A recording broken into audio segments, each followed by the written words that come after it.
Então tá joia. Bom, gente, boa noite. Boa noite. Bom, pessoal, vamos lá colocar um parâmetro em tudo isso. Eu não conheço mais do que ninguém, tá? Então aqui o que eu resolvi de alguns anos para cá? Me especializar no cultivo de micro-orquídea. Como vocês todos, eu também comecei com híbrido, a gente começou com as orquídeas maiores, né? Mas depois ali eu fui me encantando com essas pequenininhas, né? E hoje até uma discussão que eu fiz uma viagem agora para Niterói e ali a gente estava com o pessoal da Som, né? Eu estive na sede lá da Som e a grande discussão que nós tivemos ali durante a palestra, durante o evento, foi com relação justamente como julgar, né? Como classificar, como isso dentro das exposições, né? Como que a gente coloca ou julga as micro-orquídeas, né? E aí eu entro, eu tenho uma opinião muito clara a respeito disso. Para se criar uma categoria micro-orquídeas, não dá para criar, né? E o que eu acredito muito? Categorizar, né? Então daí você ter uma categoria ali de Pleurotalidine, onde que você vai ter várias orquídeas que vão entrar, várias famílias que vão entrar nesse meio.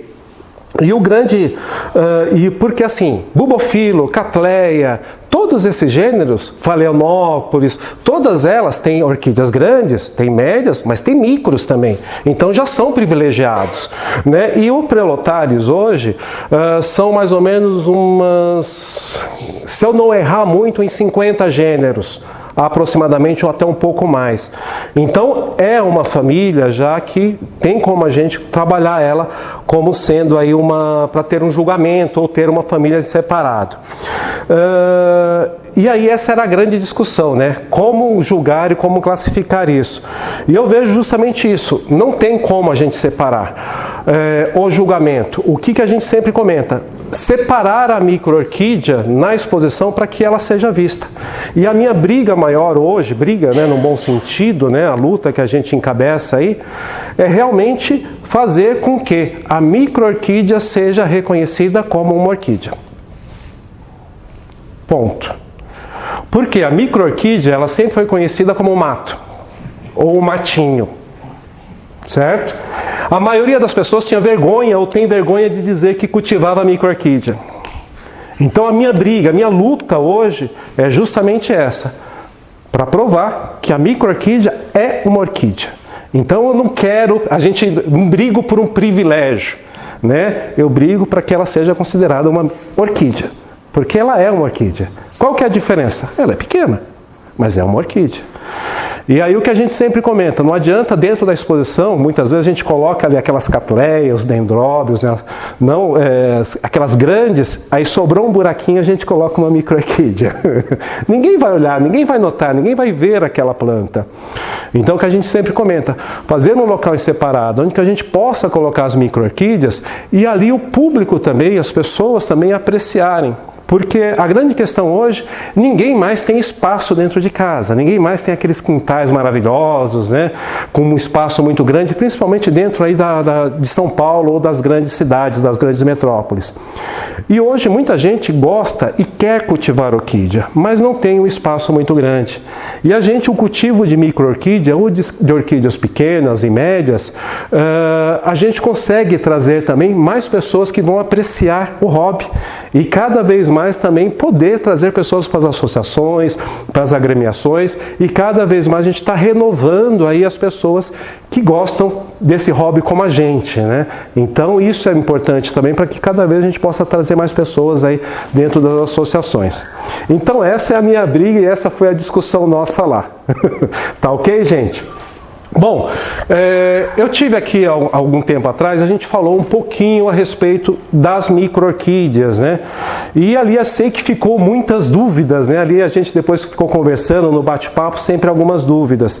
E conversando com a Cleusa, né? Ela pediu para que eu viesse aqui falar um pouco como eu cultivo, como que eu planto as orquídeas, como que eu trato o meu dia a dia das orquídeas.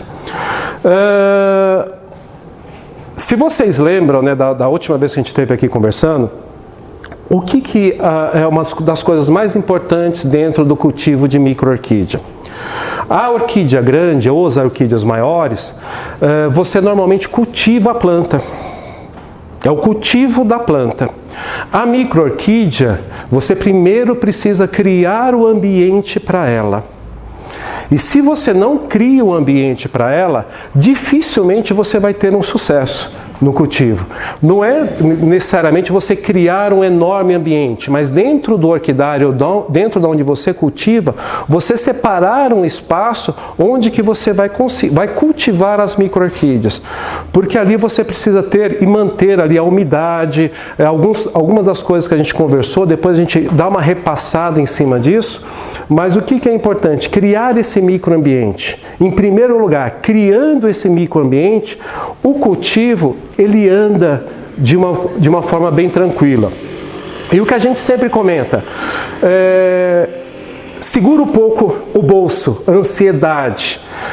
Comece cultivando orquídeas que se adaptam à tua região, à tua casa. Por que eu digo isso? Porque muitas vezes a gente vai numa exposição e ali a gente tem orquídeas do mundo inteiro, né? E ali normalmente a gente muitas vezes dá aquela vontade de comprar uma orquídea que está florida, tudo. E muitas vezes aquela orquídea ela não se adequa ao teu ambiente ainda, porque você não criou um ambiente adequado. Então comece com aquelas orquídeas que são de mais fácil cultivo, que primeiro alguns pleurotários que são aí de regiões próximas à altitude de São Paulo, de Mata Atlântica, que são mais tranquilos, e depois, conforme você vai aprendendo com essas micro-orquídeas, depois você vai procurando espécies mais difíceis.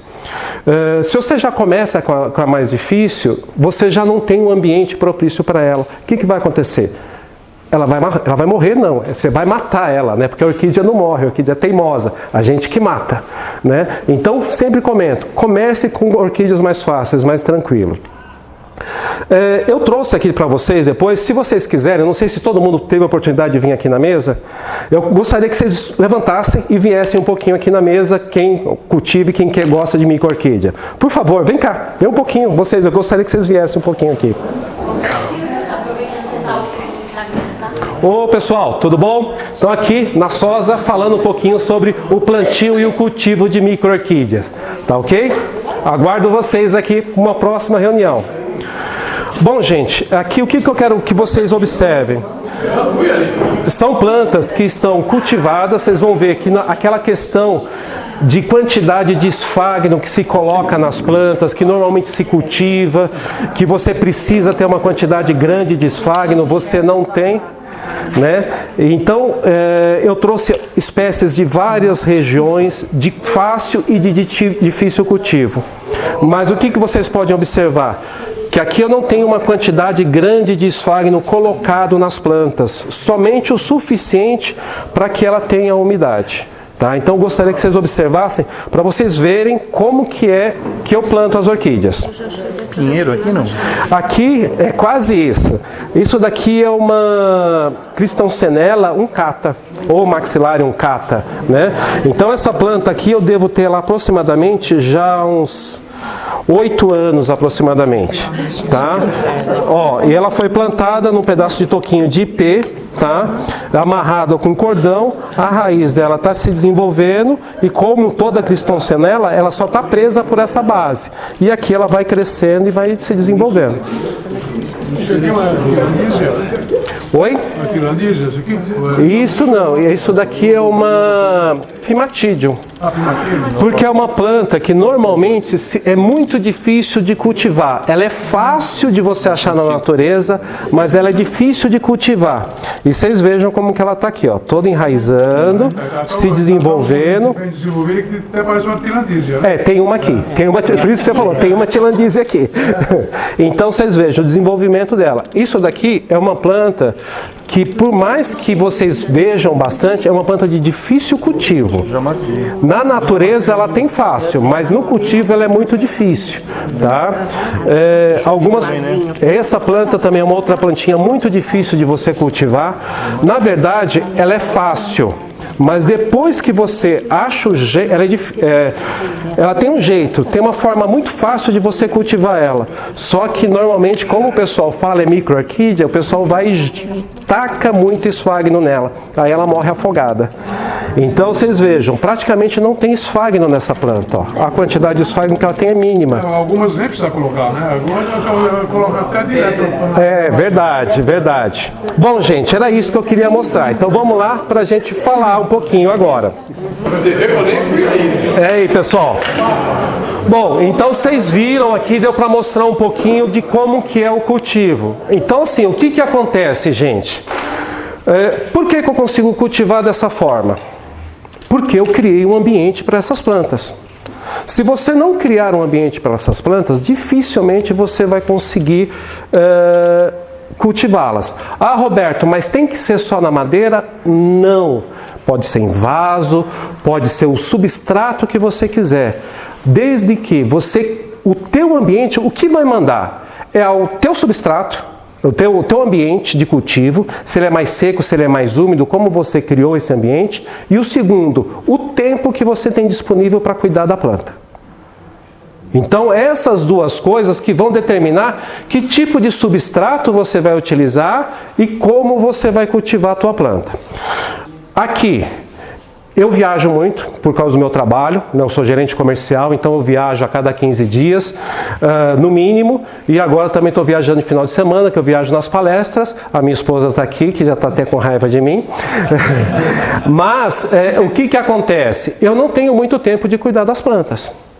Então, o que que eu fiz? Eu criei um ambiente onde que eu tenho uma umidade constante e ali eu consigo manter essas plantas. Ah, Roberto, mas isso é difícil, eu preciso de vaporizador? Não, eu cultivo num corredor, tá? Minhas plantas são penduradas na parede com uma tela em cima, ela é coberta e tem um sombrite do lado.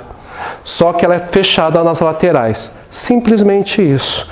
Eu consigo manter toda a umidade lá necessária.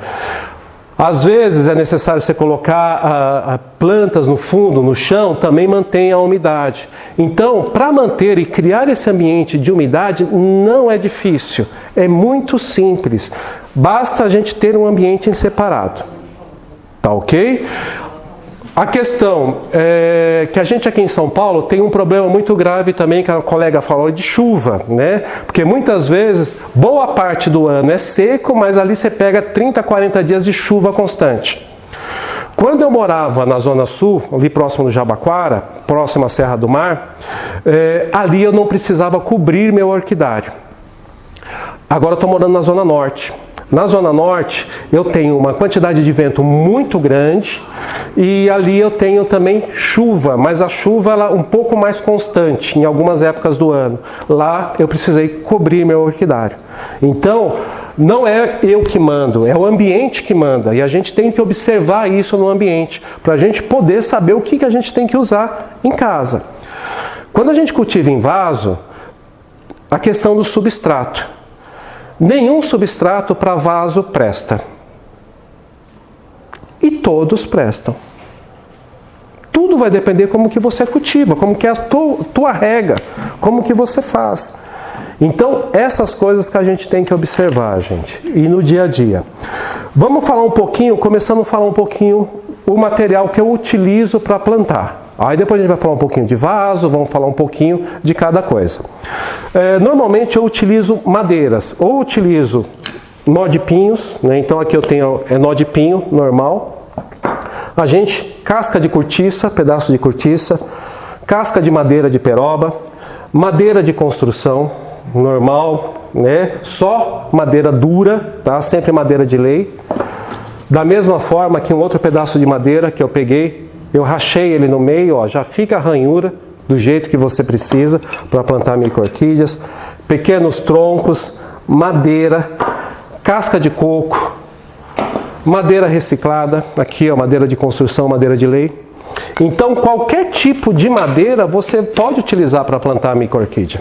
Não tem essa necessidade de ser uma madeira específica, que nem muitas vezes fala assim, ah, não, tem que ser uma casca de peroba, tem que ser... Não, a única coisa que você evite, madeira resinosa, né, que tem a resina, e aquelas madeiras mais moles, né? Então você pega a madeira, ela é pesada, não sendo resinosa, ela serve. Normalmente, como que eu faço? eu pego uma madeira, essa madeira era parecida com essa, tá? O que que eu fiz? Ontem à noite eu rachei, peguei uma faca, bati e cortei. Ela já fica dessa forma, né? Então já fica com a ranhura que você precisa, né? Ó, já vai ficar com a ranhura que você precisa para plantar a micro-orquídea. Não precisou fazer nada. A única coisa que eu sempre comento com vocês, observem como que é o crescimento da madeira. Se a madeira, sempre evite fazer com que, quando você for cortar, a ranhura da madeira fique em pé. Não corte para a madeira ficar de lado, porque se ela estiver de lado e você cortar, vai acontecer isso. Ela entorta, né? Então você sempre corte no sentido das linhas dela, porque aí fica mais fácil. Você pega uma madeira que ela é mais lisa, né? Então o que que você pode utilizar para você fazer a ranhura? Ah, Roberto, não dá para fazer a ranhura, porque normalmente é uma madeira fina, como essa daqui. Você pega uma madeira mais fina, poxa, não dá para eu rachar mais isso daqui e a madeira está lisa. Então o que que você pode utilizar? Eu gosto muito de utilizar essa ferramenta aqui. Essa ferramenta aqui é para ela riscar fórmica, para cortar fórmica. Então ela é extremamente afiada, essa ponta. Muito cuidado quando vocês forem manusear, é muito afiada. E aí o que que eu faço? Na própria madeira ela é lisa. Então o que que você faz? Ó?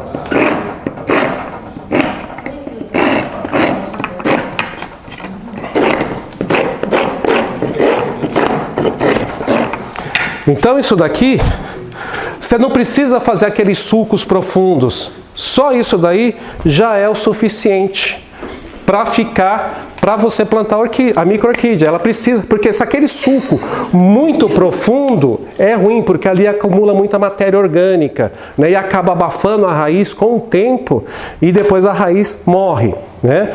Ah, Roberto, mas eu não gosto de fazer a coisa feinha assim, eu quero fazer bonitinha, né? Então o que que eu faço?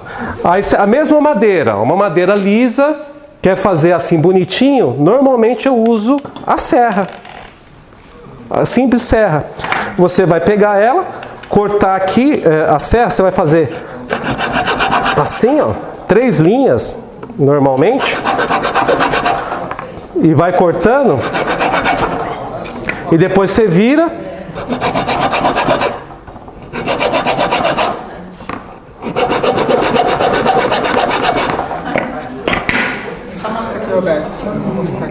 Olha como que ela fica. Mostra aqui também. Legal. Então ela fica assim, ó. Então quer um negocinho bonitinho, pode fazer dessa forma, né? Então não precisa ser um sulco muito fundo. Então aqui você já prepara o material. Uma outra coisa bem interessante. Tome muito cuidado com o tamanho da madeira que vocês forem colocar para a micro-orquídea. Porque muitas vezes, eu vou pegar uma madeira desse tamanho e vou colocar numa micro-orquídea porque vai ficar legal, vai ficar bonita quando ela crescer. Só que normalmente, quando você planta uma orquídea, ela é pequena e você planta ela aqui, você acaba com toda a circulação lateral da planta. Entendeu? Então o que é interessante? É preferível você plantar ela num local mais fino, numa madeira mais fina, porque aqui ela tem toda a circulação de ar que ela precisa. Porque se eu plantasse essa orquídea nessa madeira, vocês podem ter certeza que ela já tinha morrido. Tá? Então ela precisa dessa circulação de ar. E aonde normalmente a gente erra no cultivo de micro-orquídea é nisso. A gente quer colocar numa madeira muito grande, ficar um negócio muito bonito. E ali se acaba com toda a circulação de ar que ela tem periférica, acaba tendo fungo, acaba sempre produzindo cochonilha, algum outro tipo de doença, e aquela circulação de ar fica presa aqui. O que acaba acontecendo? Ela tendo problema. Que nem essa orquídea aqui. Isso daqui a maioria de vocês conhece, é um fimatídeo.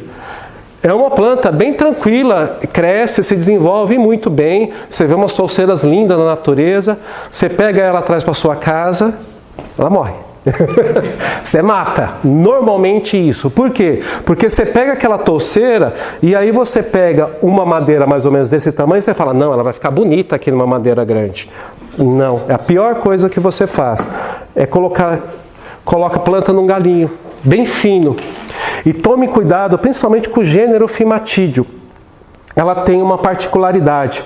Quando você vai amarrar ela na madeira, você nunca encosta totalmente a planta. A base dela, você só chega perto da madeira, a base, e prende ela. Ela fica quase que solta. Eu vou passar essa daqui para vocês verem, você vai ver que ela não está totalmente presa. Porque quando você prende ela, acontece a mesma coisa. Você abafa o miolo dela, né, a parte de crescimento dela, e aí ela tem fungo e morre.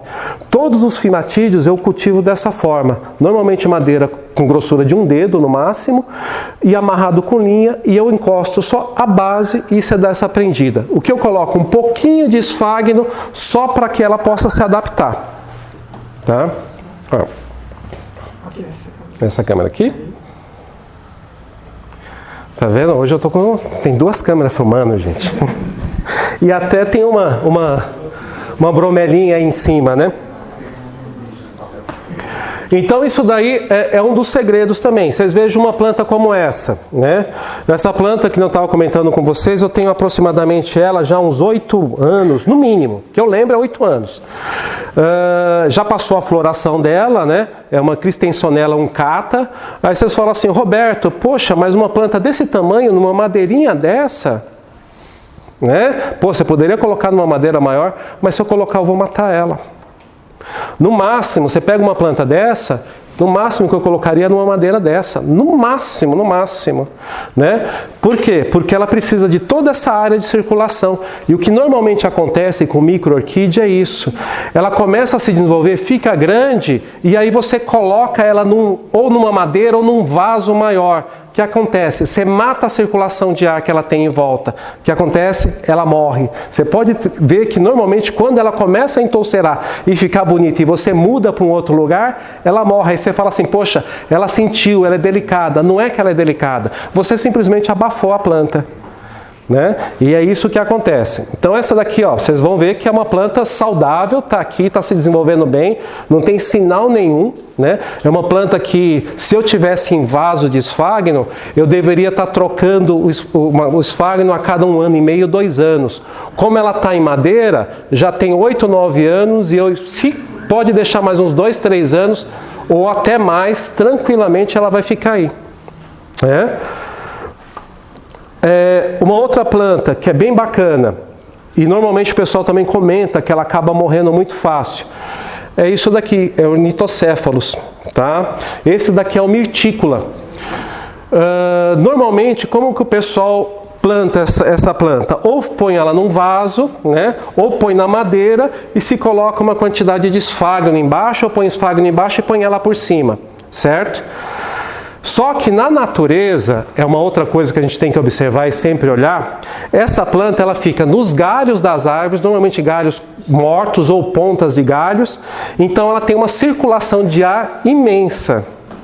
Então, como que você vem trazer ela para o cultivo? Da mesma forma, uma madeirinha fina, né? Um pouquinho de esfagno você precisa sempre colocar, mas vocês vão ver a quantidade de esfagno que tem aqui é pequena.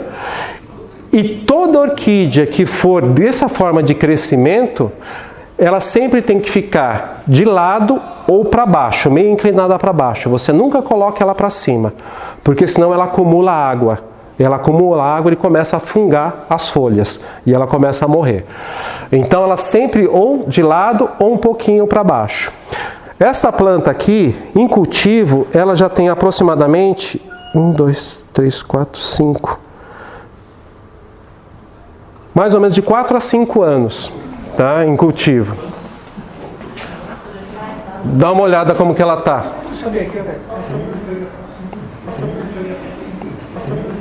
Como que você sabe aí essa questão dos anos? O crescimento, as folhas. Mostra ele também. E ela já, ó, para vocês verem como que ela tá. Ela já saiu uma outra planta aqui do lado. Só era essa planta de trás. Já saiu uma outra planta aqui da frente.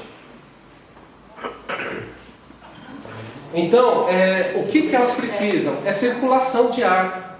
Essa circulação de ar ela é muito importante, gente. Tome muito cuidado com isso. todas elas, né, independente da espécie, elas precisam dessa circulação de ar. E aí você vai adaptando ao tipo da planta, ao tamanho, ao desenvolvimento. Aqui o que a gente utiliza, uma outra planta que também é do cultivo não muito fácil, tá? Isso daqui é uma Eulistes lobata, tá? Eu cultivo normalmente dessa forma, as Eulistes e as Lancasterelas. Eu pego ou uma tela como essa, essas de arame peladinha, né, que dobro ela no meio, ou eu pego aquelas telas quadradinhas de plástico, eu corto um retângulo e também dobro ela no meio e coloco uma quantidade de esfagno. E ali depois eu prendo ela. E é assim que eu cultivo, ó. Tá aqui. Tá a floração saindo dela. Não abriu ainda, o botão está abrindo, né? Então esse daqui, ó, como que ela fica, o cultivo dela. Né? E assim, porque quanto menos, porque na verdade na microorquídea o menos é mais.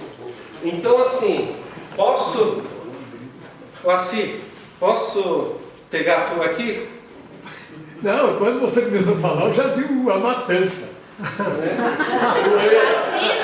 Ué. Então assim, é lógico, gente, tem orquídea que tá legal, tá indo bem. Mas normalmente o que acontece? Você começa a ver que também tem umas amarelando. E essa quantidade assim, claro, depende do teu ambiente. Às vezes eu vou falar assim, olha, porque isso aqui não está errado. Eu não conheço o ambiente que o Laci cultiva. Eu não posso falar que isso daqui está errado. Eu preciso primeiro conhecer o ambiente dele para dizer que está errado. Porque se o ambiente dele é um ambiente mais seco, às vezes é preciso ele cultivar dessa forma. Mas se é um ambiente que ele consegue manter uma certa umidade, ele não precisa de tudo isso.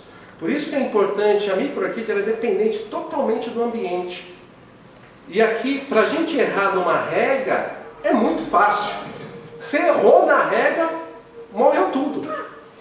Ali não, eu errei na rega, não tem problema. Porque ali ela não vai segurar a água há muito tempo. Rapidamente, em 1 ou 2 horas, foi todo embora e você pode ver que ela está seca.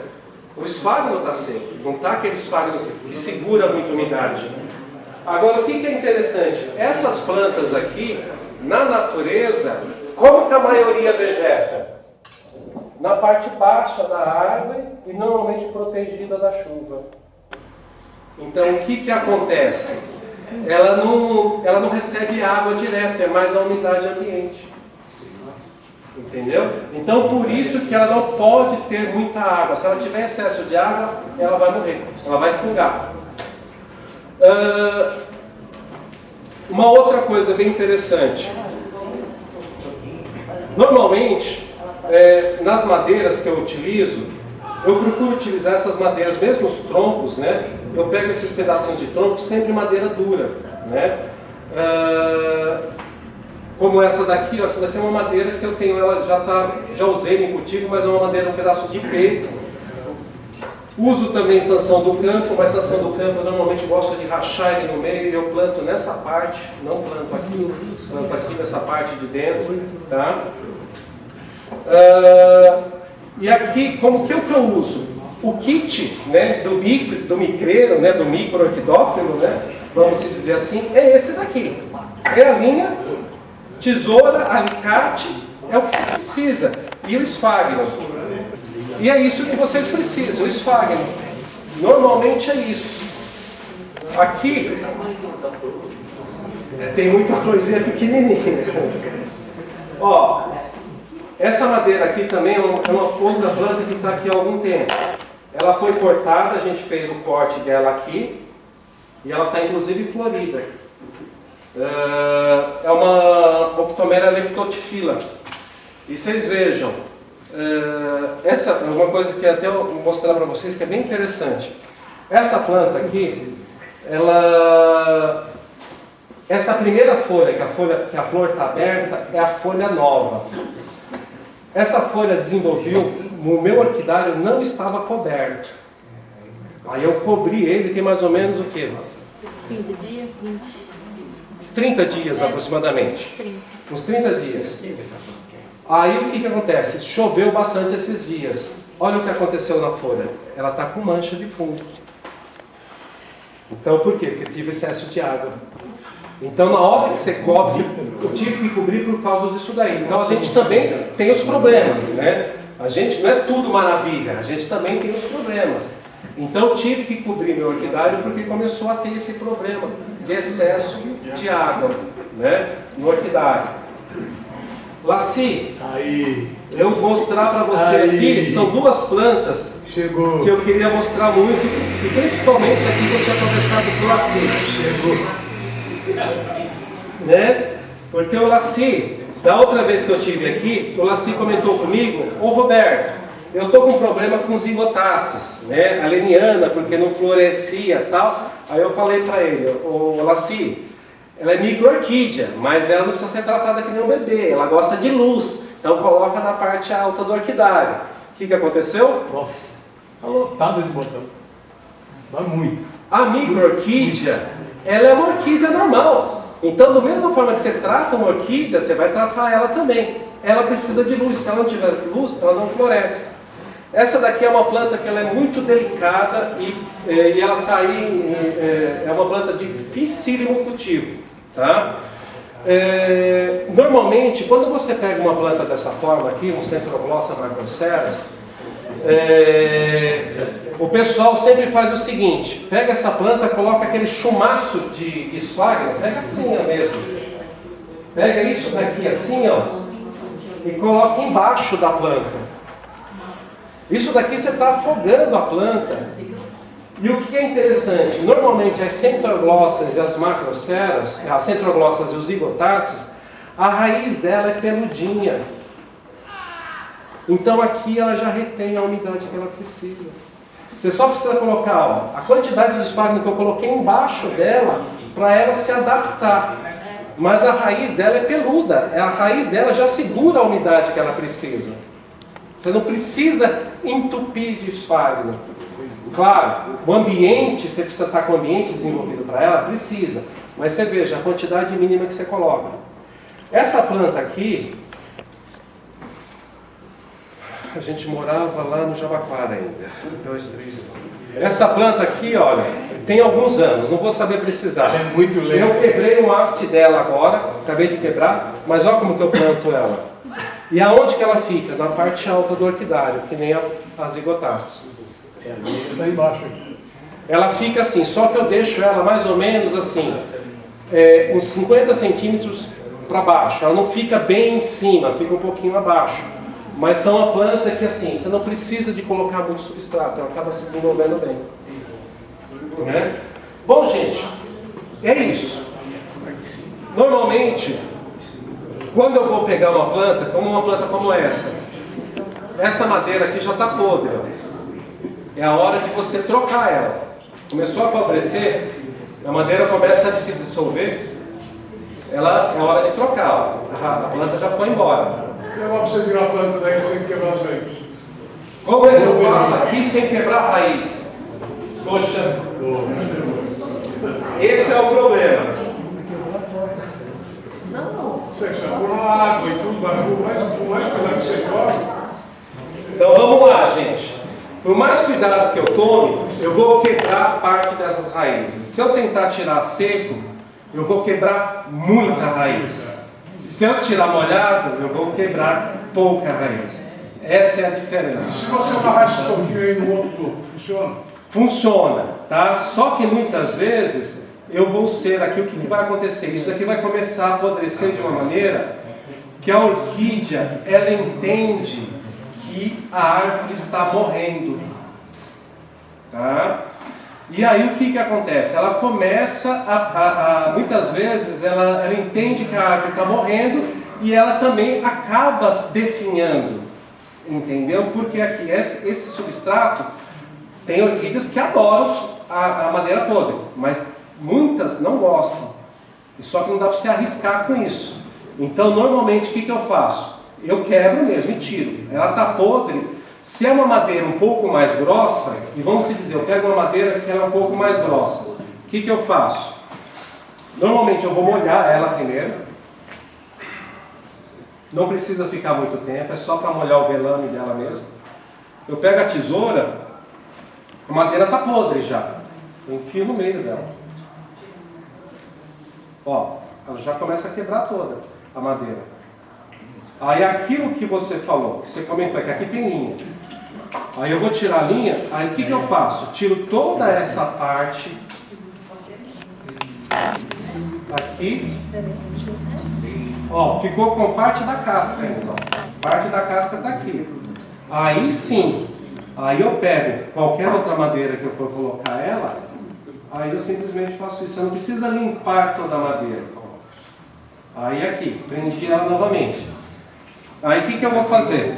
Com a linha, normalmente eu uso linha de poliéster, não gosto de elástico, uso só linha de poliéster. Ah, Roberto, eu posso usar cordão de algodão? O cordão de algodão, o que acontece? Ele retém umidade.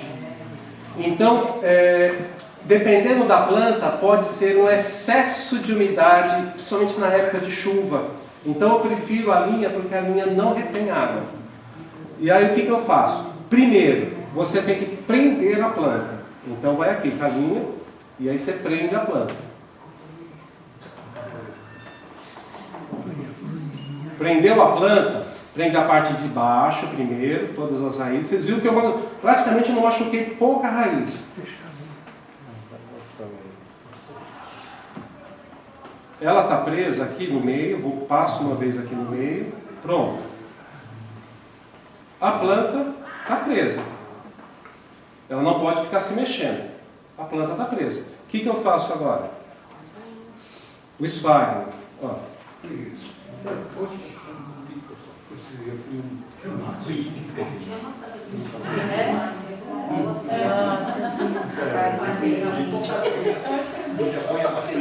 Vocês entenderam? É justamente isso que acaba acontecendo. Vai aquele monte de esfagno ali, e aí você acaba... E o que é importante, gente? Olha, observem que eu coloco bem na base da raiz. Eu evito colocar por cima da planta, bem embaixo, na base. E aqui, vou lá... Tá, gente? Eu peço que vocês me perdoem porque eu não estou fazendo perfeitamente, né? 2, 3 nozinhos, tranquilamente. Corto a linha. Tá feito. Roberto, e o porquê do poliéster e não o elástico? Porque o elástico, gente, conforme ele... Porque assim, por mais que você passe ele delicadamente, ele vai estar constantemente apertando a raiz da planta. Vocês vão observar que eu passo a linha, eu não estico a linha, eu passo a linha para deixar a planta um pouco mais firme. Só isso. Não é aquela coisa de você pegar assim, você torcer, puxar, não. Fazer pressão. É só para você manter ela firme. Depois que você prendeu a planta está firme, aí você pega um pouquinho de esfagno e coloca na base dela, e aí você prende o esfagno. E vocês vão ver a quantidade de esfagno que foi colocada. É isso. Simplesmente isso, sem exagero. Porque vocês vão ver todas as plantas aqui que eu cultivo, inclusive umas plantas bem delicadas, que isso daqui, ó. Isso daqui é uma Sansonia Brabe, né? Uma plantinha aí também bem rara, de difícil cultivo, tá? No pedaço de madeira. As linhas que eu coloquei, e agora eu quero que vocês observem a quantidade de esfagno que eu coloquei nessa planta. E o crescimento dela. Tudo isso daqui que cresceu já. Então, assim, cuidado com o esfagno, cuidado com a quantidade de esfagno que vocês colocam. E também o tipo de madeira que vocês vão colocar. Sempre uma madeira pequena, proporcional ao tamanho da planta. Se a madeira for muito grande, ela fecha a circulação da planta. Tá ok? Roberto, na sua explicação, então, na troca dela, como a gente fosse trocar de vaso uma orquídea, mais pela questão de apodrecer ou tem um outro motivo? Porque o crescimento é muito lento, no caso. Para vocês terem uma ideia, por que eu cultivo em madeira e não em vaso? Porque o crescimento é justamente isso que o Toquinho falou. O crescimento das plantas de micro-orquídea é muito lento. Então, quando uma planta, por que normalmente a microorquídea entorcera rápido? Porque ela solta várias frentes, mas a maioria é uma folha por ano também. Então, assim, se você demora para ter uma catleia com 10 bulbos, vai demorar 8 anos, 9 anos, aqui também é a mesma coisa. Só que como ela solta várias frentes, ela acaba entorcerando mais rápido. Né? Então essa que é o grande segredo. Que nem essa daqui. Cada uma dessas é uma frente. Então quer dizer, ele está soltando, como ele tem várias frentes, cada frente vai saindo uma folha nova, então ela entorcera rápido. Acaba parecendo que é rápido, mas na verdade não é tão rápido assim. E aí, por que da madeira? Por quê? Você mantém uma madeira dura, uma madeira de lei.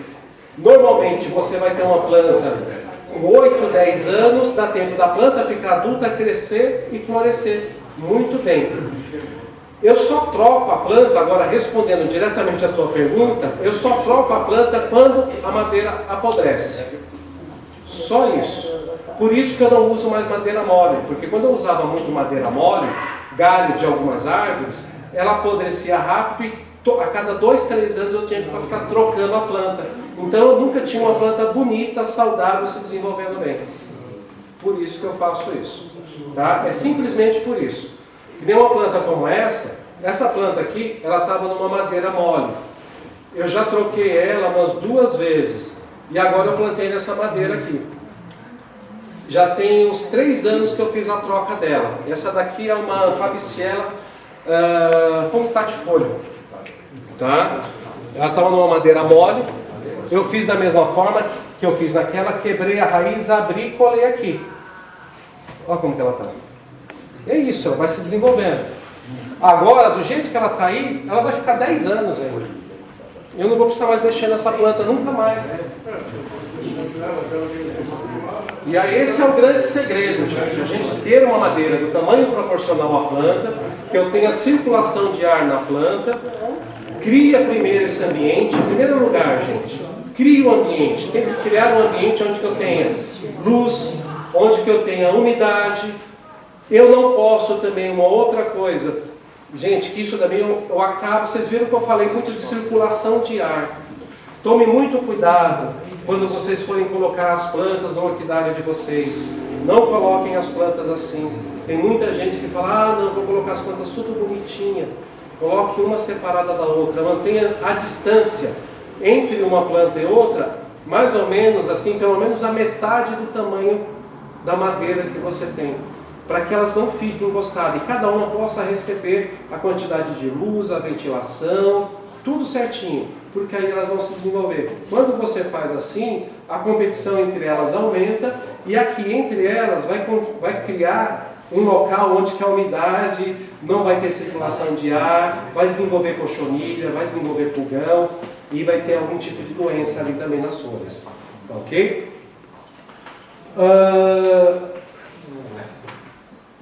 Essa daqui já é uma planta que também é bem conhecida. Não, essa daqui não é muito conhecida de vocês, tá?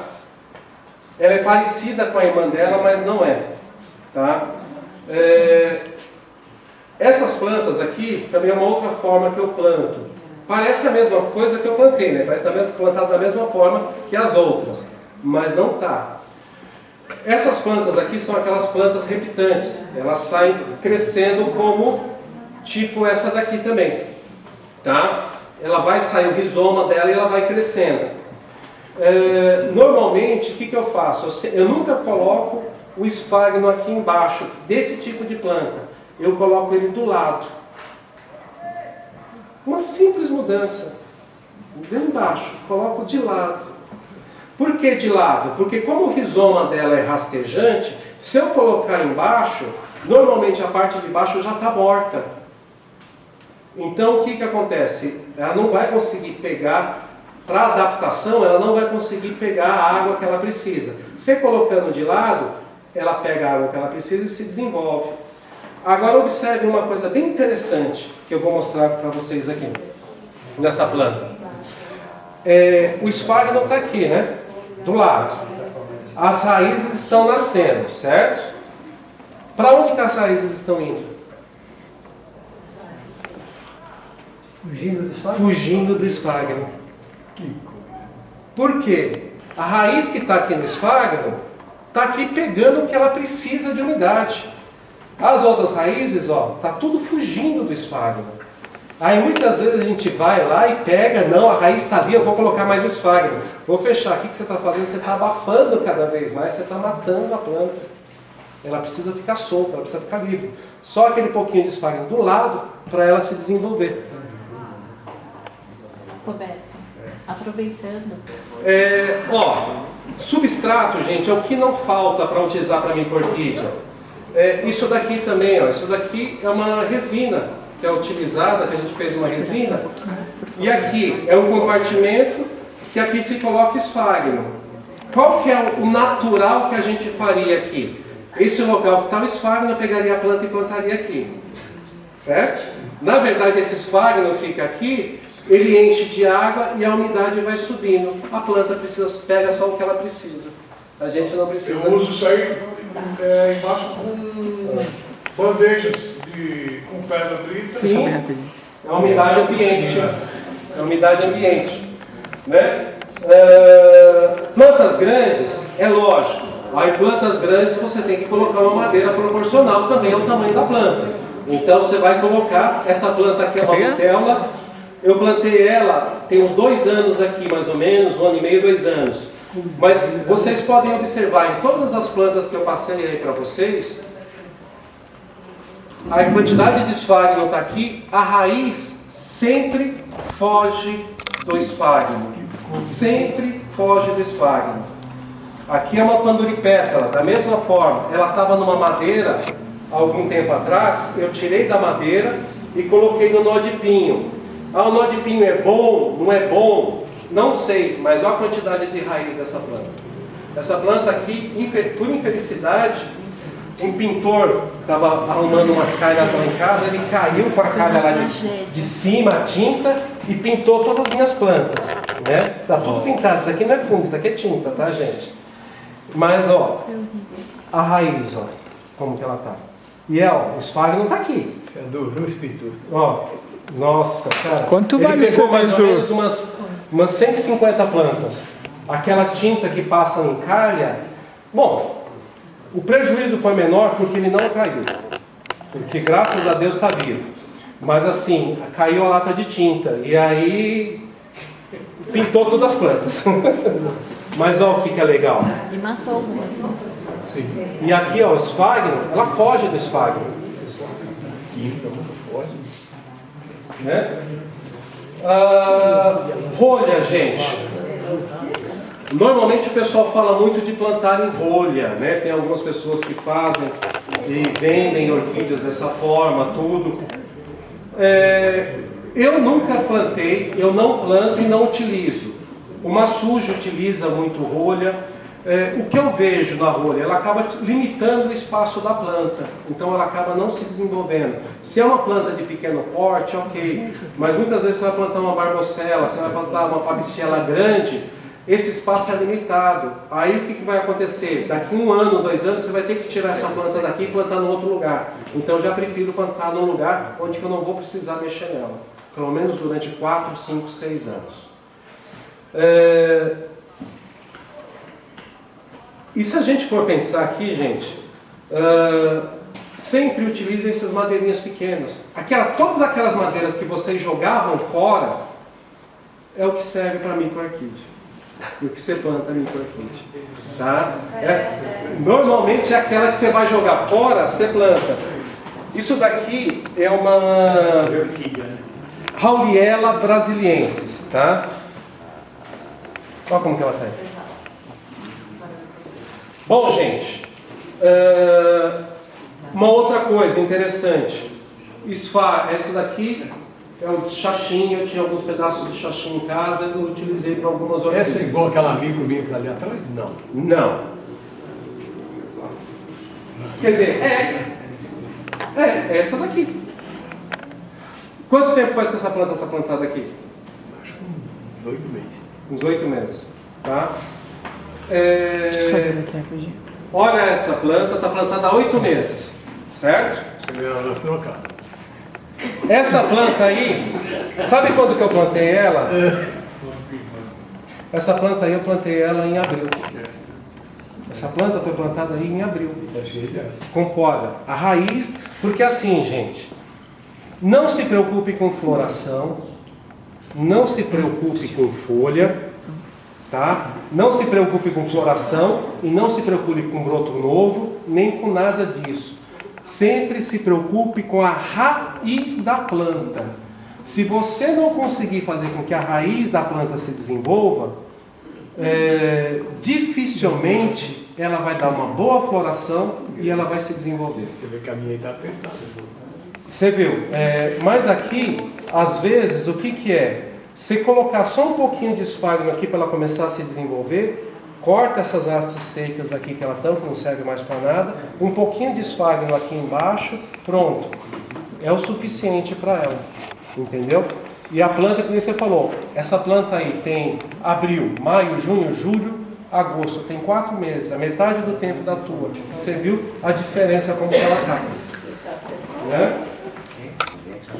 Bom, gente, vocês têm alguma pergunta? Quer perguntar alguma outra coisa? Eu deixei de esclarecer ou comentar alguma coisa a respeito desse tipo de plantio?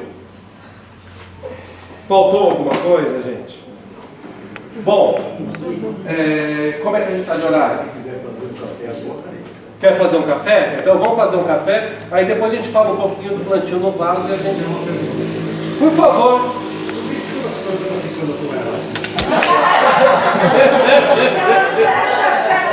Eu estou percebendo que ela vai lá, pega a planta e coloca no cantinho. Vai lá, pega a planta e coloca no cantinho.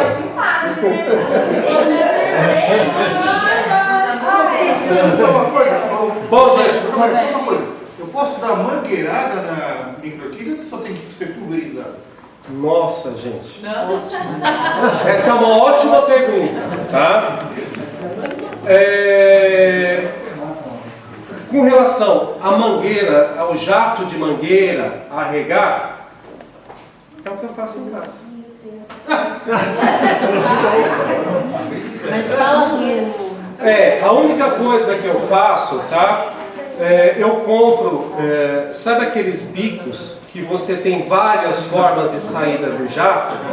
Então, normalmente eu compro aquele bico, tá? E eu utilizo mais do flat, é um que é flat, que ele faz aquele leque aberto assim, ou aquele que é a pulverização, né? Que é um jatinho. Mas normalmente, como eu estou sempre sem muito tempo, eu vou sempre no flat, né? Eu uso mais o flat, 90% das vezes é o flat, tá? Não utilizo outro tipo de abertura, não.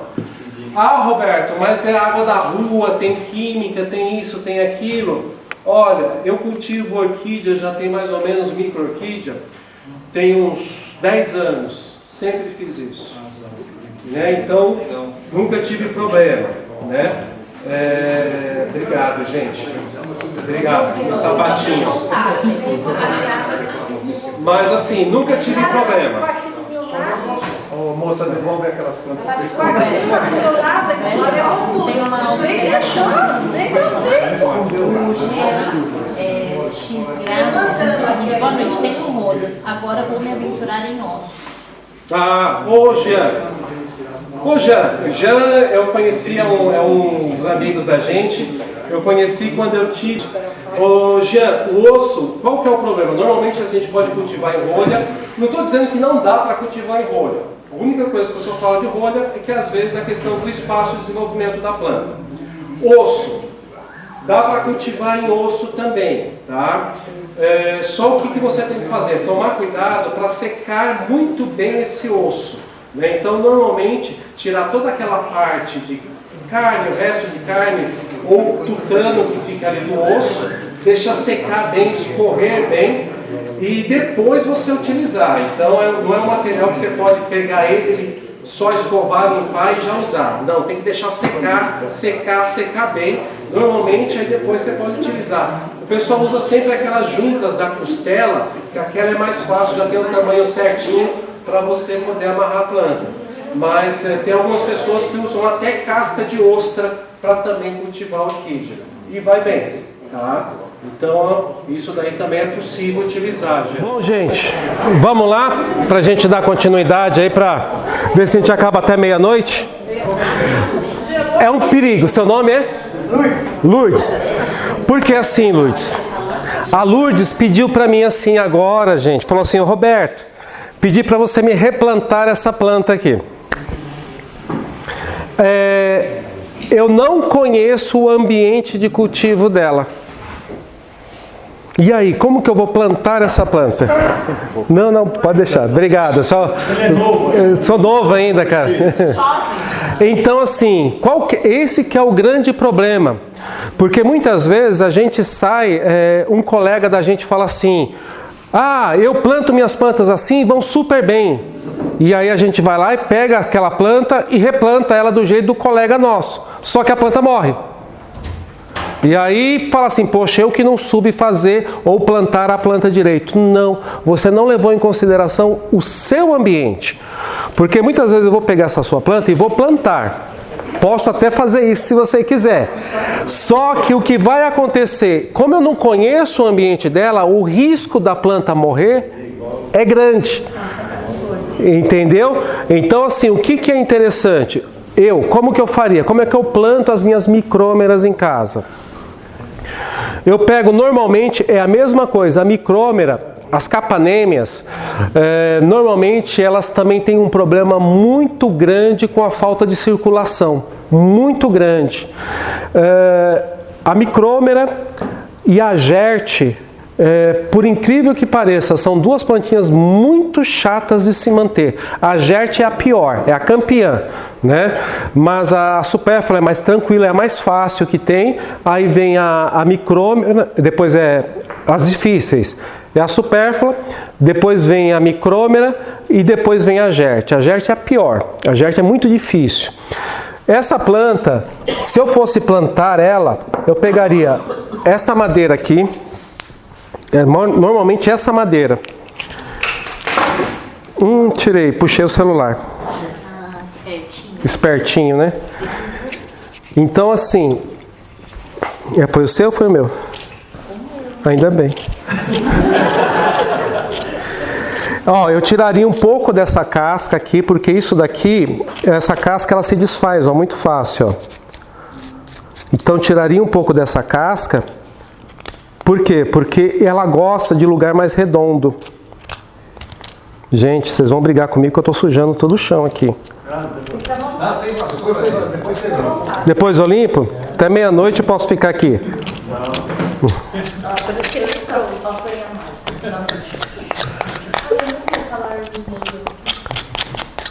Então eu tiro isso daqui, e vou plantar ela aqui, Porque ela gosta dessa parte mais arredondada, porque ela pega, como ela é uma planta que ela entolcera assim, se você plantar aqui, vai abafar as laterais dela, nessa parte reta. Então você pega sempre uma madeira arredondada e planta ela, prende.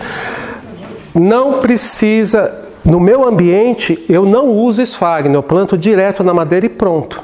Tranquilamente. As minhas em casa estão florindo agora também. Mas eu planto normalmente madeira assim, amarro com a linha e pronto. Se você for colocar esfagno, é isso daqui, Uma quantidade assim de esfagno. É isso mesmo, é isso daqui mesmo. Você planta ela, a planta está aqui. Você vai colocar aqui embaixo, gente. Aqui, Você não coloca assim embaixo. Coloca aqui. Que o que ela precisar de umidade, ela vai buscar. Não se preocupa que ela vai atrás. Como ela é uma planta que tem bulbo, ela tem reserva. Então ela consegue se desenvolver. Essas coisas a gente tem que observar, tá? Porque tem algumas micro-orquídeas, que nem a gente estava conversando aqui antes. Esse daqui, Centroglossa macroceras, a Quitoglossa.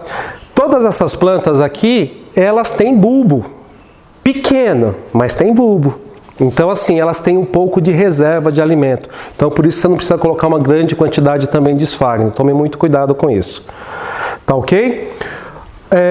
Um pouquinho antes do intervalo, a gente estava falando um pouquinho, no intervalo aliás, um colega perguntou, cadê? Sobre o xaxim, tá? O xaxim, é uma planta que eu tenho aqui. Eu trouxe até essas de propósito para vocês observarem. E eu quero que vocês deem uma olhada nessas plantas. Vou deixar ela passar por vocês. Sobe aqui, Roberto. Tá? Deixar ela passar para vocês. Eu quero que vocês observem. Depois a gente vai falar sobre essas plantas, para você ver o que vocês enxergam aí. Bom, deixa a planta circular. Depois a gente fala sobre isso. Vamos falar de vaso, tá? Vaso é outra história também. Procurem também sempre trabalhar com vasos proporcionais ao tamanho da planta. E o proporcional é proporcional mesmo, gente. Porque muitas vezes a gente pega uma planta desse tamanho, pequena, e planta naqueles vasos de plásticos grandes assim. Então tem que ser um vaso de plástico realmente aquele menorzinho, aquele desse tamanhinho. Trabalhe em cima daquele vaso. O que eu uso como substrato? Normalmente, aqui todo mundo é de São Paulo, então fica fácil. Aquele substrato do Colibri já vem pronto. Vocês não precisam comprar esfagno e comprar casca de arroz carbonizada. Já compra aquele que é misturado no Colibri, que é um ótimo substrato para micro-orquídea. Tá? Que ele é esfagno misturado com casca de arroz carbonizado. É o que eu uso bastante com as micro-orquídeas, né? Então, vale a pena. Quem for trabalhar com vaso, tem um ambiente coberto, pode mexer com esfagno sem problema nenhum. Por quê, gente? O esfagno no vaso, ele vai muito bem de abril até dezembro. Maravilhosamente bem, vocês não vão ter problema de fungo, vai desenvolver bem, tranquilamente. Chega de janeiro a março, começa a época da chuva, e às vezes você pega 30, 40 dias chovendo quase todo dia. O que vai acontecer? Aquele esfagno vai encharcar e a planta vai morrer. Eu já cheguei a perder mais ou menos aí, num começo de ano, em torno de 150 a 200 plantas por causa da chuva, por causa que eu plantava em vaso. Por causa do esfagno. E foi daí que eu tirei tudo de esfagno e coloquei tudo em madeira. Por causa disso. A rega eu consigo controlar. O excesso de água eu não consigo. Eu não consigo secar. Então eu prefiro regar mais vezes durante o ano do que chegar no começo do ano e ali tem um excesso de água, eu não consigo tirar esse excesso de água. Eu procuro usar... toma muito cuidado também, tem vaso de barro e vaso de plástico, tá, gente? Vaso de plástico, ele segura mais a umidade. Então, se o seu ambiente é um pouco mais seco, o ideal é vaso de barro.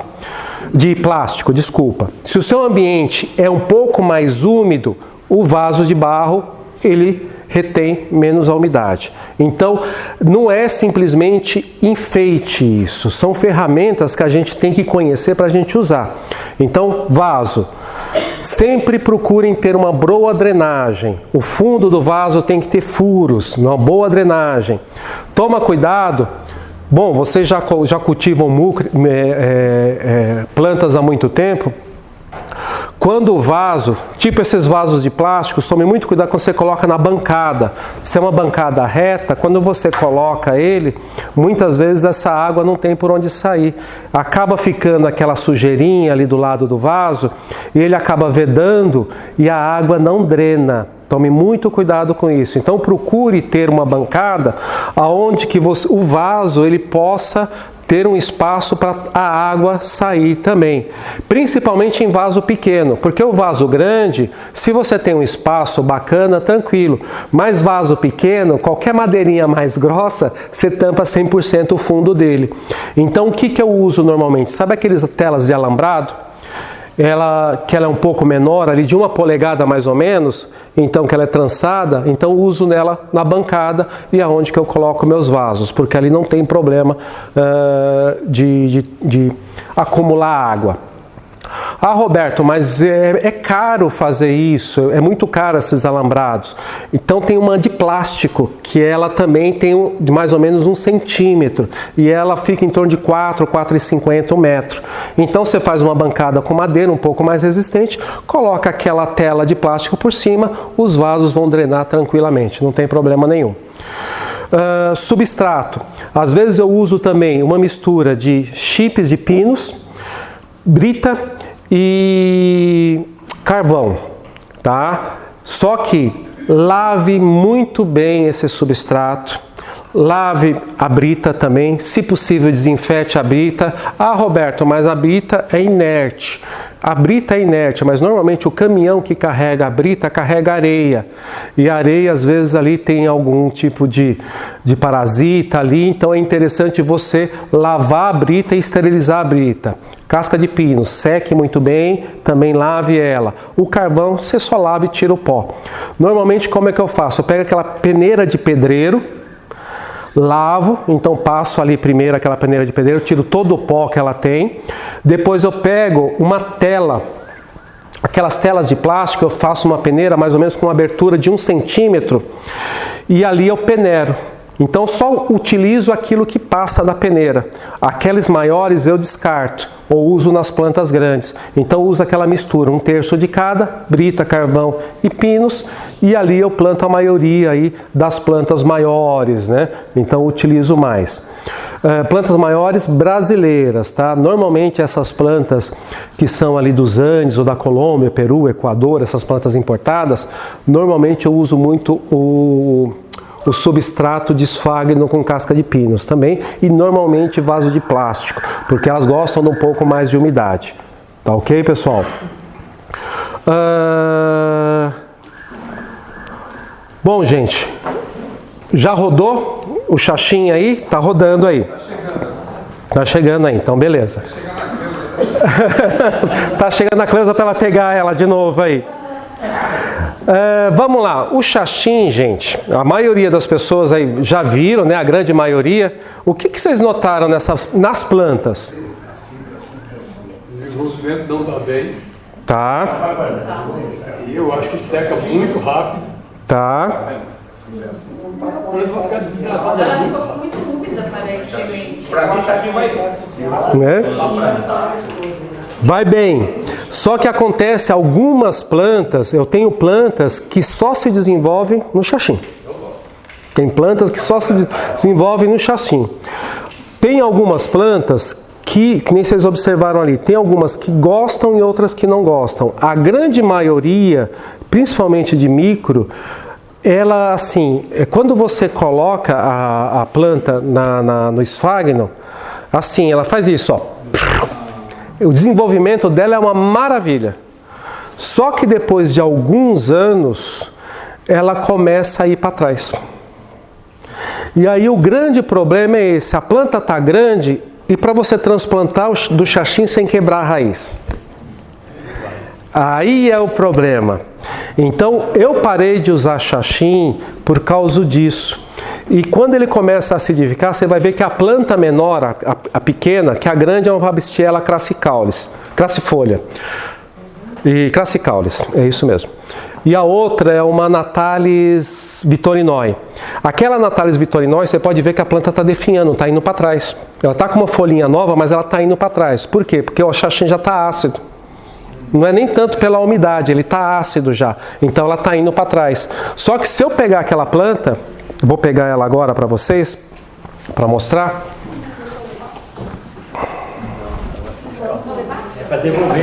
É para devolver. Devolver. E o que é interessante, gente?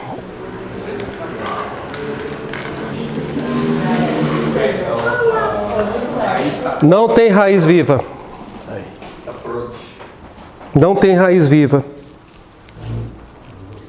Ó. Não tem raiz viva. O grande problema é esse, a raiz ela acidifica e a raiz morre. Você viu que ela tem, a quantidade de raiz que ela tem é muito grande, mas quando ele acidifica, você não percebe. E a planta começa você vai perceber quando a planta começa a definhar. Quando ela começar a definhar, já passou a hora de trocar. Quando é uma planta mais delicada, você muitas vezes acaba perdendo. Porque assim, hoje lá em casa, que nem eu falei para vocês, eu tenho mais ou menos umas 3.000, 4.000 plantas. Como que eu vou observar aquela planta que está com problema? Dificilmente eu vou conseguir ver. Quando eu vou ver que ela está com problema, ela já morreu. Ou está morrendo. Então, assim, eu tenho que garantir ao máximo que aquela planta vai ter uma longevidade. Então, eu tenho que trabalhar com substrato que eu posso ter garantia. Aí, por isso, novamente, eu volto para a madeira. É o que eu gosto. E aí, é por esse motivo. O xaxim não é ruim. O xaxim, ele parece que é um Viagra. Você coloca a planta faz assim, ó, pum, se desenvolve, vai muito bem. Só que depois, você tem que tomar um cuidado muito grande com isso daí. Com o xaxim é isso. E principalmente a micro, que a raiz dela é muito delicada, quando você percebe, já está nesse ponto. E aí não tem, muitas vezes, ali, as plantas acabam aguentando. As duas plantas vão sobreviver, não tem problema. Mas se é uma planta mais delicada, muitas vezes ela vai acabar morrendo. Tá ok? Bom, gente. Mais alguma dúvida?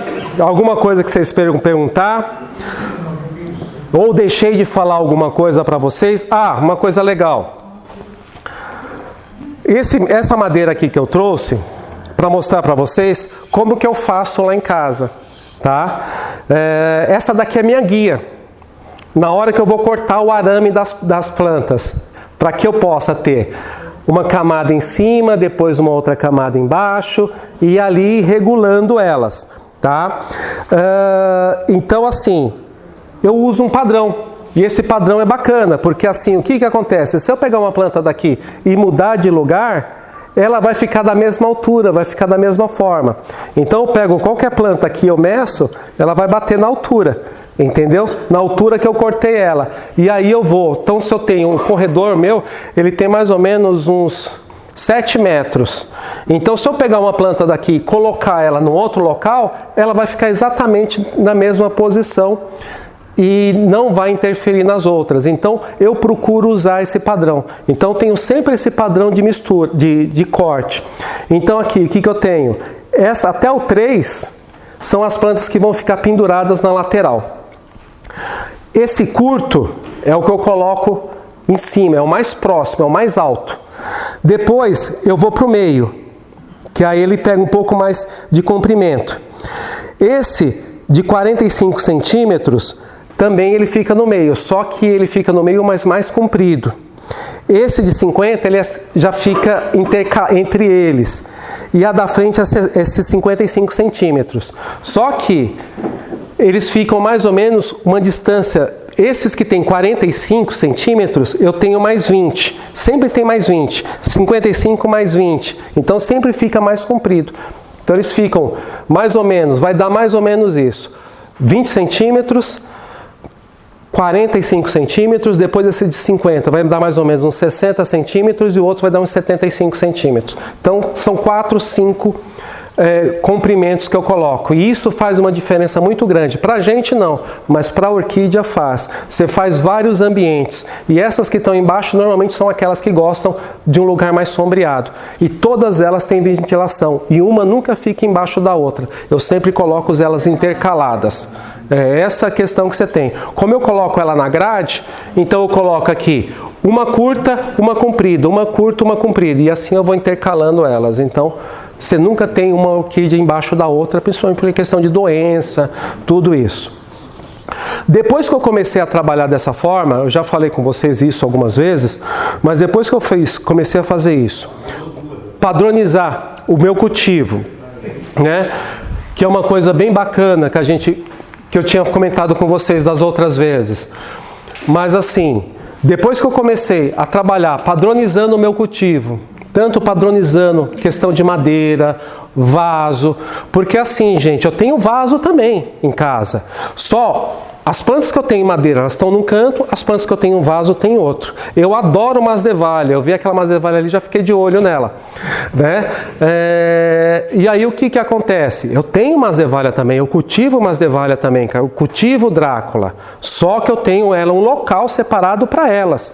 Eu cultivo Hoffmann Segela, mas também tenho um local separado para elas. Não está tudo misturado. Você tem que colocar, onde você cultiva planta e madeira, é só madeira. Onde você você cultiva com vaso, é só vaso. Onde que você cultiva com substrato, vaso, esfagno, é só ali. Onde que você cultiva com chips, é só chips. E onde que você cultiva os vasos com brita, é só brita. Porque na hora de regar, você não fica separando vaso por vaso, você rega tudo. E se você tem esfagno e tem brita, se você regar demais, o esfagno vai encharcar. Se regar de menos, vai faltar água para aquela que está em brita. Então padronize isso, separe muito bem as suas plantas. Porque assim, dentro do orquidário, às vezes um pequeno espaço que você vai separando as suas plantas, bom, essas daqui são com brita. Então eu posso regar quase todo dia. Essa dali é com esfagno, então eu vou regar só 1 ou 2 vezes por semana. Isso daqui é com madeira, então elas estão aqui nessa parede. Então eu posso regar todo dia. Ou um dia sim, um dia não. Então tome muito cuidado com isso. Essa padronização é muito interessante. Eu vou pular aqui porque isso aqui muita gente já conversou das outras vezes, tá, gente? Hábito da planta, então o que a gente precisa levar sempre em consideração: o hábito da planta, a procedência da planta, a necessidade de cada espécie. Então você consegue criar vários microambientes dentro do orquidário de vocês. Façam dessa forma. O simples fato de você colocar num lugar mais alto, no meio e baixo, você já tem... as plantas estão no mesmo lugar? Estão no mesmo lugar, mas você criou 3 ambientes diferentes. Tá? Questão dos vasos, a gente falou, padronizar. Vai usar vaso de plástico? Pode usar vaso de plástico, pode usar de barro, pode usar madeira, pode usar casca, pode usar osso, pode usar rolha, mas sempre separa. Tudo que for madeira, coloca no lugar. Tudo que for osso, coloca no outro lugar. Tudo que for vaso com esfagno, coloca no lugar. Tudo que for vaso com brita, coloca em outro lugar. Senão você vai regar tudo ao mesmo tempo e aí você vai começar a ter problema de fungo, de doença e uma série de coisas aí. Tá ok? Bom, vamos pulando aqui, que isso aqui a gente já falou bastante já das outras vezes. A mesma coisa, esfagno, fibra vegetal, pedra, isopor, todos os extratos, todos os substratos, qual que é o melhor? Nenhum e todos. Depende da forma que você cultiva, depende do teu ambiente. Isso é primordial. Conheça o seu ambiente. Uma outra coisa interessante que a gente falou bastante aí, luminosidade, né? Toda planta precisa de luz, inclusive as micro-orquídeas, ou luz direta, ou luz filtrada, ou luz difusa. Ela precisa de luz. Sem luz, ela não faz fotossíntese. Então esquece aquela coisa de eu pegar uma micro-orquídea e colocar debaixo da bancada ali para ela ficar protegida e não tomar muita luz. Né, Laís? Entendeu? Então tem que tomar cuidado. Todas as plantas gostam de luz. Pouca ou muita, aí a gente tem que descobrir cada espécie onde que ela fica. Mas todas gostam de luz e todas precisam de luz. Tá? Aí você começa a observar a cor da folha, que é uma coisa que vocês já estão acostumados a reparar e a olhar. É a mesma coisa, né? Só que vocês têm que tomar cuidado a particularidade de cada espécie. Essa daqui é a Maxillarium cata, Cristonella uncata. Um verde muito escuro, vocês falam assim, poxa, essa planta ela está precisando de mais luz, ela está no lugar sombreado. Na verdade, ela está no lugar mais alto do orquidário. É particularidade da espécie essa flor mais escura. Então isso vocês também têm que observar. Tá? Já essa planta aqui é uma Cyanthera pandoripetala.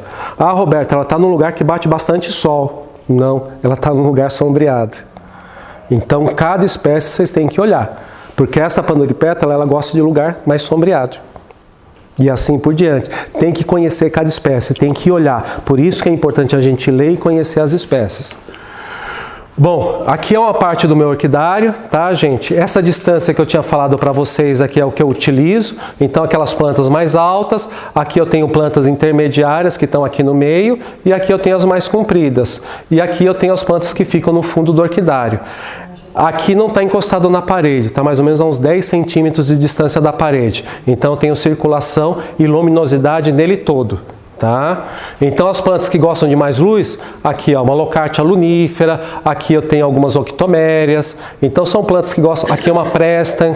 Então são plantas que gostam de mais luz, estão em cima. Aqui gostam de um pouco menos de luz, estão embaixo. Aqui é uma Macropoda, né? E assim por diante. Né? Então você tem que ir separando dessa forma as plantas. Ventilação, a gente já falou bastante sobre ventilação, gente. E as plantas precisam de ventilação. Isso daqui não é luxo. Isso não é que o Roberto gosta de tudo organizadinho, bonitinho. Não, as plantas precisam circular, precisa ter ar. Se não tiver ventilação, começa a dar doença, fungo e problemas. Depois que eu comecei a usar dessa forma, eu reduzi, olha, sem mentir muito, 95% dos problemas que eu tinha com doença, com cochonilha, com pulgão, com as minhas orquídeas. Eu não uso mais defensivo, já tem uns 2 anos que eu não uso mais defensivo nas minhas plantas.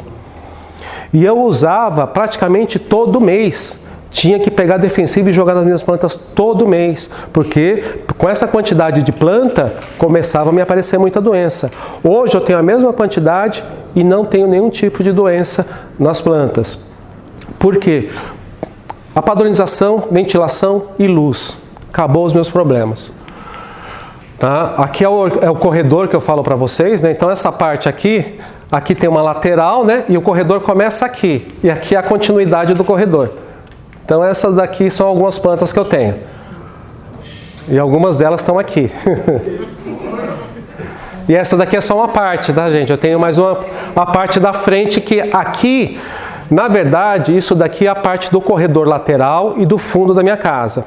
Aqui são as plantas que gostam de mais umidade. As plantas que gostam do ambiente mais seco estão em outro lugar que é na frente da minha casa, na varanda. Falei certo? Que eu encho o saco dela que eu falo a nossa laje. Bom, regar, isso daí a gente já falou bastante, já falou muito sobre isso, né? Então, assim, a gente tem que tomar muito cuidado com isso, tá? O ambiente molhado e a umidade ambiente. As micro-orquídeas, vocês podem ver, elas não têm reserva de água, elas não têm um substrato aqui que aguenta muita água delas. O que elas têm é a umidade ambiente. Você pode ver que todas elas estão se desenvolvendo muito bem e florindo muito bem. A questão é umidade ambiente, elas gostam disso. Bom, questão de adubo, né, gente? O adubo, né?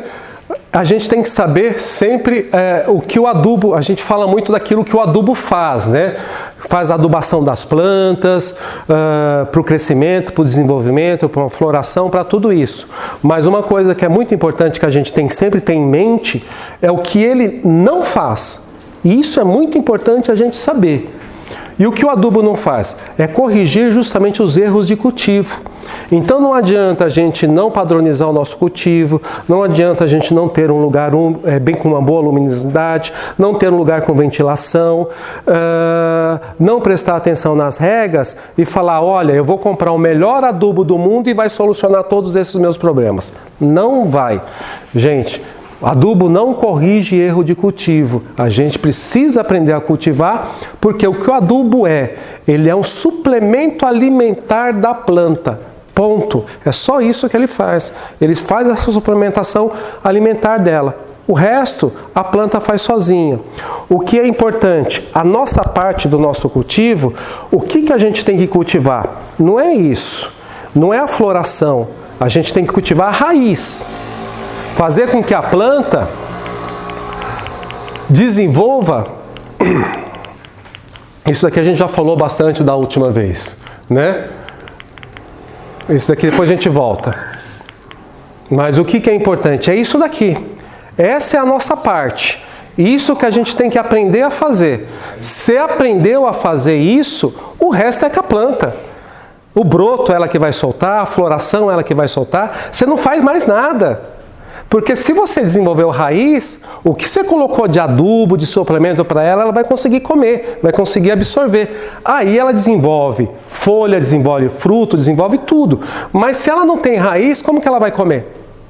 Então precisa primeiro essa parte. O resto é com a planta se vira. Tá? Outras coisas importantes que eu queria comentar, só voltando aqui um pouquinho. A frequência, a questão da adubação, o importante é isso, é frequência e sequência. Então não adianta pôr adubo um mês e depois ficar 3 meses sem pôr adubo. Então assim, frequência e sequência. Então se a cada 15 dias, de 15 em 15 dias você tem que colocar. É uma vez por semana. Então evite isso, porque se fala assim, eu coloco adubo agora, e você não segue essa frequência e sequência, você estressa a planta, porque a planta está esperando aquela comida, ela não recebe, ela fica estressada, porque ela está sem comer. Todo mundo, quando fica sem comer, fica estressado, a planta também. Então é a mesma coisa, ela está esperando a comida, se não dá, ela começa a estressar, e assim, muitas vezes a planta não floresce na época certa, ou a floração ruim, e aí acaba desregulando muito a planta. Adubo e água, né? O adubo, né, só faz efeito quando dissolvido, né? Então precisa ser dissolvido, não tem outra forma. A raiz só absorve nutrientes e água quando a umidade do substrato está entre 15% e 25%. Então por isso que é importante tanto a gente manter o substrato, a umidade ambiente, como o substrato úmido, não aquele seco demais e nem molhado demais. É um substrato úmido, porque aí ela consegue absorver o adubo. Outra coisa bem interessante, um substrato com boa drenagem e aeração. Pô, Roberto, mas você está falando de aeração de substrato? Porque ninguém nunca viu uma orquídea, quando ela está plantada na árvore, com vaso aqui, né, gente? Não, ela tem essa aeração, tem essa circulação de ar. Então, dentro do vaso, ela precisa também ter aeração, para que a raiz possa se desenvolver. Permite que a porcentagem de umidade ideal seja atingida mais de uma vez ao dia. E isso daqui é muito importante, gente. Não é a quantidade de adubo que mata uma planta, mas sim a falta de aeração no substrato. Então é importante o substrato ter aeração, porque se ele não tiver, aí o adubo acaba se tornando algo tóxico para ela e acaba matando a planta. Tá ok, gente? Bom, com relação a isso, eu espero que a gente tenham conseguido aí tirar algumas dúvidas de vocês. Mas aí, esse plantio em vaso, tá. É difícil você manter a aeração, porque você está com substrato novo. Certo. A rega, a adubação, o que eu percebo é que toda vez que você tira uma planta do vaso, ela só tem as raízes vivas na frente, do resto lá de trás morreu. Justamente. Morreu. Por isso eu acho que o plantio de planta epífita, a maior maneira que tem é o toco. Então, porque normalmente o que a gente está fazendo. O que muitas. Até cortar um pouquinho, o que é interessante, que é um substrato que eu estou vendo cada vez mais sendo usado. E eu também já estou usando ele bastante. É a brita. Normalmente a gente usa muito a brita para drenagem dos vasos. Hoje a brita faz parte do substrato que eu utilizo nas plantas, porque ela consegue manter ali, ela consegue fazer com que esse substrato se mantenha, tenha essa aeração ou essa ventilação por um período muito maior, né? Eu tive lá em Niterói, agora no Rio de Janeiro, e lá, vocês falam, Rio de Janeiro, um lugar seco, tal, Niterói, lá o pessoal usa muito brita como substrato, porque lá eles têm um problema muito da umidade do mar. É quente, mas tem aquela umidade do mar. Então, assim, eles usam muito brita, com muito sucesso, né? O pessoal lá em Santa Catarina também tem usado bastante brita, né? De Santa Catarina, tem usado bastante brita, e lá da mesma forma. Então, assim, cada vez mais você está vendo isso. Agora, o que você precisa fazer com a brita? Ele é inerte, então você precisa ter uma adubação com mais frequência, essas coisas. Tem que tomar cuidado também, principalmente na época mais quente do ano. Porque eu fui há 3 anos atrás em Rio Claro, na exposição, tem uma cidade que inovou, expôs as localidades deles, tudo em brita. Sim. Foi a coisa mais linda, né, meu? Eu cheguei lá, aqui contigo, você pode esquecer de replantar, pode esquecer, não precisa tirar matinho, não precisa nada. Eu falei, tem umas plantas em casa que precisa mexer, vou meter na brita. Lavei a brita, peneirei, tirei a areia, clorei a brita, deixei secar no sol, vamos plantar na brita. Aí eu me deu um negócio, vou plantar metade na brita só, metade na brita com macadâmia. E fui lá. Aí veio aquele meio de dezembro, janeiro, sol de arrebentar, né? Bicho, o que foi só na brita cozinhou as raízes. Sim. É isso. Então tem que tomar muito cuidado. É por isso que eu falo, cada um conhece o seu ambiente. Então dentro do seu ambiente, todo substrato pode ser ruim ou todo substrato pode ser bom. Então não existe substrato bom e não existe substrato ruim. Tudo vai se adequar ao seu ambiente. É uma boa, né? Brita é uma boa. Eu não acho não. apesar do peso, né? Mas sei que você já está querendo encerrar aí, mas só uma coisa, não sei se você sabe dizer isso aí. Quando você dá um estímulo para uma planta enraizar, o efeito desse estímulo é imediato ou ele vai acontecer na época que a planta for desenvolver bulbos e tal? Ela vai deixar armazenado esses, né, nutrientes que você der para enraizar? Entendeu? A pergunta é se dado o estímulo para enraizar, acontece imediatamente? Ou ela vai guardar esse nutriente para quando ela estiver brotando? Vai depender muito da planta, tá? Mas eu vou te dizer assim, eu já usei estimulante para enraizamento. Hoje não utilizo mais, hoje utilizo só esse adubo, tá? Então eu vejo ele mais completo, ao invés de dar esse sprint na planta para enraizamento, aquela coisa mais homeopática. Mas quando eu utilizava muito. Alguém conhece aqui tiririca? A tiririca, quando você utiliza ela, tanto brotação como enraizamento, é uma maravilha, né? A tiririca, ela dá uma estimulada muito. Como eu utilizava, retirava aquelas batatinhas da tiririca, batia no liquidificador, coava elas tal, e utilizava elas em algumas plantas. Quando você joga aquilo lá, tanto brotação quanto enraizamento, ela faz assim, ó, de uma vez. Só que muitas vezes, será que às vezes a planta não tem uma estrutura para aguentar tudo aquilo de raiz ou de brotação? Porque tudo que é demais é ruim. Eu tive planta que eu coloquei assim o enraizamento, ela deu tanto broto e tanta raiz, deu raiz e deu broto. Só que a planta depois morreu, porque eu acho que o desenvolvimento dela foi tão rápido que ela não tinha sustentação para tudo aquilo que nasceu de broto. E aí ela acabou, em vez de... deu aquele sprint, mas depois ela morreu. Então, assim, pode acontecer. Complexo B, né, que o pessoal usa muito para essa questão de enraizamento também. É lógico, se a planta não tem nenhuma frente ou nenhuma raiz ali, ela dificilmente vai ter força para sair. Mas se ela tem alguma raiz já em desenvolvimento, ela dá um sprint nela. Ela dá. Eu conheço muitos amigos aí que eles utilizavam o complexo B e às vezes ele pegava a planta e deixava, antes de replantar ela, deixava dormindo numa mistura de complexo B e depois plantava. Ela desenvolvia muito bem. Essas madeiras que eu tenho aqui, o que eu faço normalmente com elas, tá? Eu pego elas, lavo tudo, pego um tonel, faço uma mistura de complexo B e deixo elas mergulhadas ali pelo menos uns 2, 3 dias, depois eu tiro, seco e depois eu planto as plantas aqui. Tá? Então normalmente eu faço isso. Conforme você vai molhando, ele vai soltando gradativamente, ali a planta vai absorvendo. Tá ok? Bom, gente, obrigado aí pela atenção de vocês. Só comentar uma coisa com vocês aqui, gente.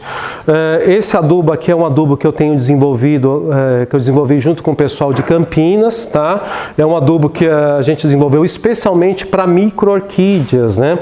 E a gente utiliza aí ele de uma frequência quinzenal, a cada 3 ml para 2 litros de água, e a gente utiliza aí de 15 em 15 dias. Ele é pulverizado, como ele usa componentes quelados, então ele tem todos os macro e micronutrientes, inclusive o cálcio. Então não tem problema aí de você ter essa mistura desses componentes que de repente ali oxidar e a planta não conseguir absorver, porque todos os componentes, principalmente os micros, são quelados, não tem esse problema. Então, se vocês quiserem, tem à disposição.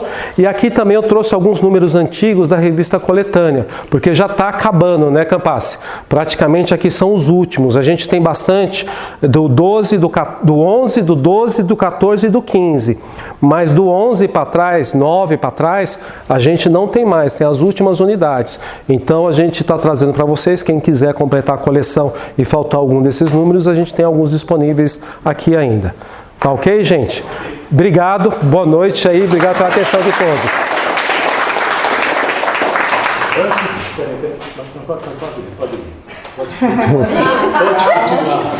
A sociedade gostaria de um miminho só para você, assim, adoçar um pouquinho. Opa, e obrigado. a tua presença aqui.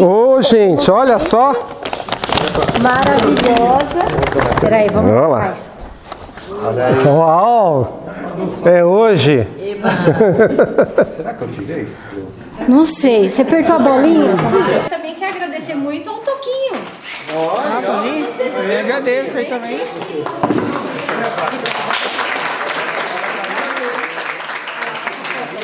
Ô, rapazinho. Mas de qualquer forma, Bom, vamos aqui, tchau. Nós três aqui. a gente vai de três juntos, né? Você vai e eu vou segurar. Eu aqui. Mais um. Aqui pra mim, Vou por tirar aqui, favor. vou tirar aqui. Ó. Opa, tem bastante hoje. Hoje tem bastante Tem que ter mais repórter. Passaram perfume e espero. Aí. Aí tá bom. Pronto. Tem aula ainda. Obrigado.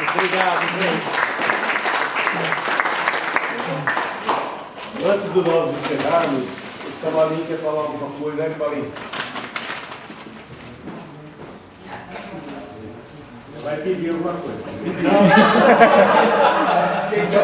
Tô desligado. Bom, pessoal, boa noite. É o seguinte, a gente vai estar com a exposição no Gás, agora entrega de plantas, quarta-feira, dia 28. Gostaria que vocês participassem lá, que vai ser muito legal. Na sexta-feira vai ter uma palestra da Lô Figueiredo sobre como montar e manter o seu orquidário em ordem. Isso é muito interessante, porque o nosso time organizado, tirando o Roberto aí, vai ser interessante para a gente ver como é que eles fazem essa modernidade desses orquidários que eles estão fazendo. Tá? No sábado tem a palestra do Campassi, a aula do Campassi, e a palestra dele às 15 horas. O quarto é às 10, né? 10 a dele e 15. 15 horas. No sábado.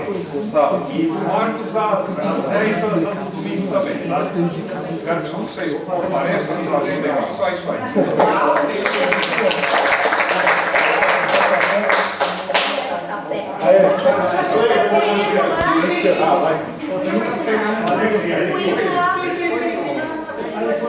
Pessoal, vou falar isso rapidinho, que está acabando o horário aqui. Nós chegamos na exposição do São Bernardo do Campo. Foram o Gilberto e o Toca Vergonha que realizaram os campos. Foram levadas 46 plantas. Estiveram presentes várias cidades, inclusive São Bernardo, não? Não, estava Cipió, estava a OP, Bandeirantes, a Piedade, São Roque, né? São José dos Campos. Era uma amostra de 450 plantas. Foi bom. Então, e dentro desse contexto aí, conforme o relatório gerado pela São Bernardo, entre 15 cidades, né, ficamos em segundo. O Isaac é bom. E a gente vai entregar aqui uma plantinha de quem participou. Florida semana que vem. Vamos lá, o Mauro não está aí. O senhor Álvaro está aí.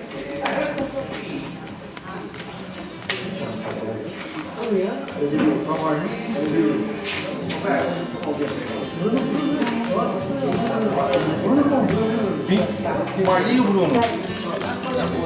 Marlinho Bruno. Olha, essa daí é fita força. É Florida.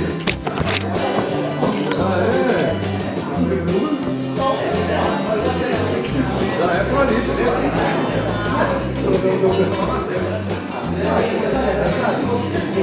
Você ouviu o que eu falei?